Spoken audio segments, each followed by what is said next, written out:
사실 부활에 대하여 예수 그리스도가 다시 사셨다, 여기에 대해 제일 자신을 가지고 있어야 할 사람들은 제자들입니다. 이미 예수님께서 일찍이 내가 다시 살아나겠다라는 것을, 말씀대로 내가 다시 살겠다라는 것을, 이 고난을 두려워하지 말고 이 죽음을 두려워하지 말아라, 모세의 율법과 시편과 선지서에 말씀한 것처럼, 아니 하나님의 약속대로 나는 간다. 그러나 나는 산다. 나는 너희보다 먼저 갈릴리로 가 있을 것이다. 예수의 다시 사심을 사실 제자들에게 계속 말씀하셨습니다. 그런데 그들이 들리지가 않는 거예요. 예수님 그렇게 보여주셨는데 보이지가 않는 겁니다. 그리고 모여 있는 겁니다. 왜? 예수가 다시 사셨다는 소리를 들었고 예수가 다시 사셨다라는 소문을 들었는데 자신이 없는 겁니다. 예수의 부활이 자신이 없습니다. 예수의 부활이 자신이 있습니까?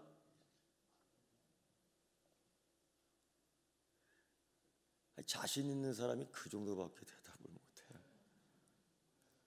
다시, 예수의 부활에 대하여 자신이 있습니까?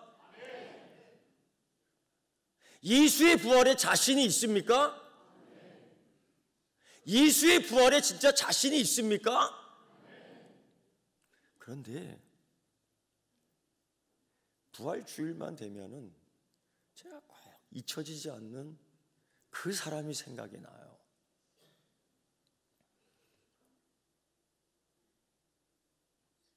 그 산등성 어귀에 그 연세 드신 분들이 모여서 얘기를 하더라고요. 야, 저 교회 다니는 것들은 꼭 미친 소리 하더라. 그래서 교회 귀가 솔깃했어요. 미친 소리 귀가 솔깃했어요. 도대체 교회에서 무슨 미친 소리를 하는 거야?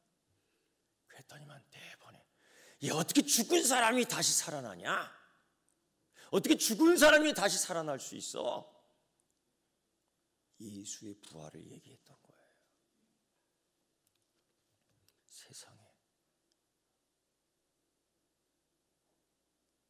세상에 그렇게 얘기하더라고요. 그리고 어떤 사람들은 그렇게 얘기합니다. 예수의 시신을 너희들이 훔쳐갔잖아. 예수의 시신을 너희가 감췄잖아. 이런 소문과 오해에 대하여 상당히 자신이 없었던 제자들이 모여 있었습니다. 심지어 어떤 제자는 저 엠마오라는 지역으로, 예루살렘과 떨어져 있는 지역으로 멀리 도망갑니다. 그런데요, 부활하신 예수님은 참 끝까지 그 제자들을 사랑하시는 것 같습니다. 여러분, 이게 안 보이고 안 들리면 어쩔 수 없더라고요. 아무리 설명해줘도 이게 안 들리고 안 보이니까 이해하지 못하고 깨닫지 못하더라고요. 그래서 이 제자들은 모여있지만은 실망하고, 모여있지만은 낙심하고, 모여있지만 기도하지 않고, 모여있지만 찬송하지 않고, 모여있지만 말씀을 다시금 묵상하지 않았습니다. 그저 염려 속으로 빠져, 그저 좌절 속으로 빠져, 그리고 근심 속으로 빠져, 근심 속에 빠져 절망할 뿐입니다. 왜? 부활에 대하여 자신이 없으니까. 그 근본적인 것은 믿음이 없기 때문에. 예수님이 그렇게 말씀하셨는데 그들이 갖고 있는 오해가 하나 있죠. 예수님이 그렇게 죽을 수가 없어. 예수님이 그렇게 약하게 돌아가시면 안 돼. 내가 바라는 예수님은 5,000명 먹이셨어요. 내가 기억하고 있는 예수님은 자연을 이기고 풍파를 이기고 물 위를 걸으셨어요. 내가 알고 있는, 내가 경험하고 싶은 예수님은 죽은 나사로를 살리듯이 내 생명을 살리고 자기 목숨을 살릴 수 있는 그런 예수님이야. 이게 하루아침에 그냥 무너져 내립니다. 십자가 때문에. 그 십자가를 보았고 그 십자가를 경험했고 그 현장에 있던 멀리 훔쳐보던 그 제자들에게 있어서 예수의 부활은 자신이 없는 겁니다. 그래서 어떤 제자는 도망가요. 엠마오로. 그런데 예수님 말입니다. 부활하신 예수님은 그들을 쫓아가. 그들을 뒤쫓아. 왜? 그들이 좌절했던, 그들이 실망했던, 그들이 낙심했던, 그들의 존재가 허물어지고 있잖아요. 그들의 믿음이 허물어지고 있잖아요. 그들의 인생이 푹 빠져들고 있잖아요. 그들을 붙잡으러 가고 있는 거예요. 그들을 건져내려고 가고 있는 거예요. 그들을 살려내려고 가고 있는 거예요. 만납니다. 여러분 보세요. 꼼꼼한 밤도 아닌데 만났는데 못 알아봐요. 이 말이 됩니까? 권사님, 시장에서 저를 만나도 알아보잖아요. 할렐루야. 가끔 제가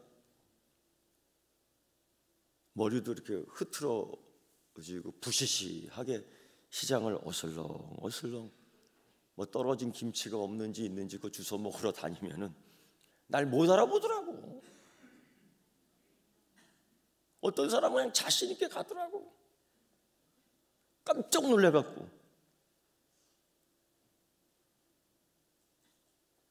못 알아봐요. 왜? 기대하지 않았으니까. 못 알아봐요. 기대하지 않았으니까. 똑같아 이 엠마오도, 이 제자들도. 그리고 저 말씀을 다시금 되새겨 주는데 그때 들었던 말씀, 하나님 약속했잖아.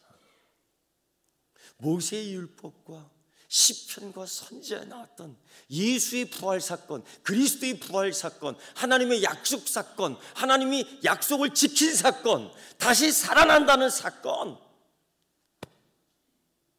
그때서야 눈이 뜨는 거야. 아, 예수님. 하나님은 약속을 지키셨습니다. 하나님은 그 약속을 이루셨습니다. 그때부터 지금까지 하나님은 약속을 어긴 적이 한 번도 없습니다. 심지어 죽었던 자가 다시 살아나는 약속, 그 약속도 이루셨습니다. 우리가 아직 한 번도 경험해보지 못한 그 사건을 부활이라는 구원의 역사를 통하여, 하나님의 구원 계획을 통하여 이루어 주신 겁니다. 그 많은 증거들이 여기에 수백 개가 있어요. 다시 묻습니다. 예수의 부활에 자신이 있습니까? 예수의 부활에 자신이 있습니까?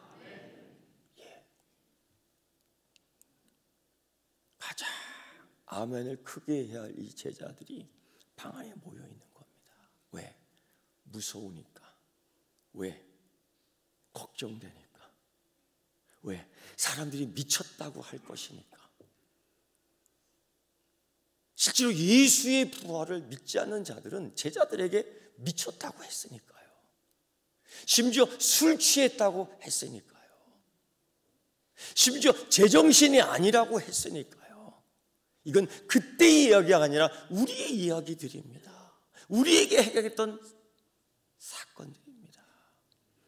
이때 예수님께서 그 제자들 앞에 나타나요. 자기 몸을 다 보여줍니다. 예수님 나타나자마자 걱정하고 근심하고 놀라는 거야. 소위 그거죠. 귀신이다. 영이다. 예수님께서 오죽했으면은 그 영은 몸도 없지 않느냐? 먹을 거 있으면 배고파서 찾은 게 아니에요. 그들 앞에서 그들이 남겨놓은 생선 쪼가리 씹어 잡수면서 얘기하는 거예요. 야, 귀신이 먹냐? 이거예요. 나는 먹잖아. 예수님이 기가 막힌 것들을 보여주는 겁니다. 그리고 말씀하시죠. 모세의 율법과 시편과 선지서에 나오는 이야기를 다시 해주는데 새롭게 한 말씀이 아닙니다. 옛날 그때 해주신 말씀이에요. 그때도 그렇게 얘기해줘도 몰랐던 말씀이에요. 그렇게 얘기해줘도 보이지 않던 말씀이에요. 그렇게 얘기해줘도 들리지 않았던 말씀이에요. 예수님이 다시금 말씀을 펼쳐놓으며 이야기합니다. 하나님이 약속을 지켰잖아. 하나님께서 그 약속을 이루셨잖아. 내가 우연히 잡힌 거야? 내가 우연히 죽은 거야? 하나님께서 계획했던 것 아니야. 너를 이처럼 사랑했기 때문에, 너희를 이처럼 사랑했기 때문에, 너희를 구원시키려고, 너희를 하나님의 자녀 만들어 주려고 하나님은 계획했던 걸 이루셨고 약속했던 것들을 이루셨잖아. 하나님은 약속을 이루시는 분이야. 그걸 설명해 주니 그때야 들리는 거예요. 그때야 보이는 거예요. 예수님 얼마나 민망했을까? 얼마나 두려웠을까? 얼마나 창피했을까? 도망갔지 않았습니까? 모른다고 했지 않습니까? 그런데 그들에게 다시 설명하며 그들을 딱 품어줘요. 예수님은 죄인을 부르는 거지 의인을 부르는 게 아닙니다. 예수님 부족한 자 불러서 성령 채워주시는 거지 만만한 자 부르시지 않습니다. 오죽했으면 사도 바울이 난 죄인 중에 괴수여 우두머리라고 얘기할 정도이니까요. 그런 제자들에게 예수님이 새로운 사명을 주십니다. 여러분, 실패한 자에게 사명 주지 않아요. 자존감이 낮은 자들에게 사명감 주지 않아요. 창피해하는 사람에게 사명감 주지 않아요. 자신 있고 능력 있는 사람에게, 자신감 있게 능력 있는 사람에게 하나님의 사명을 줘요. 제자들이 회복한 거예요. 그 순간 예수의 부활이 창피하지 않은 겁니다. 예수의 부활이 의심되는 게 아닙니다. 예수의 부활이 나의 소망이 되는 것입니다. 예수의 부활이 나의 능력이 되는 것입니다. 예수의 부활이 하나님의 은혜가 되는 것입니다. 예수의 부활이 하나님의 구원의 능력이 되는 것입니다.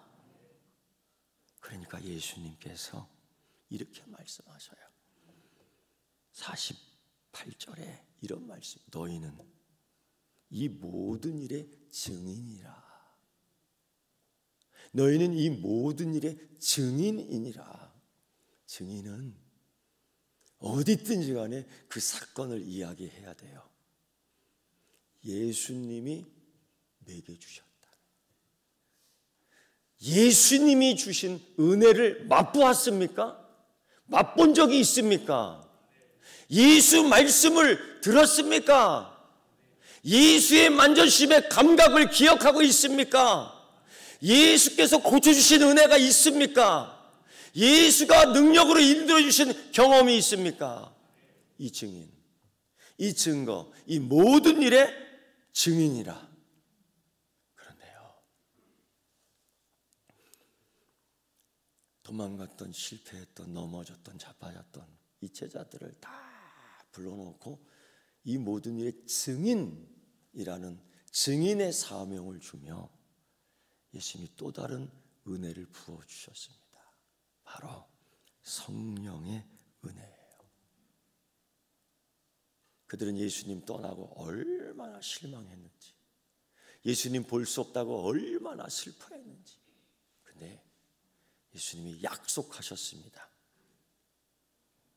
내가 내 아버지께서 약속하신 것을 너희에게 보내주노니 너희에게 줄 거야. 내가 내 아버지께서 약속한 그것, 너에게 줄 거야. 그게 성령이거든요.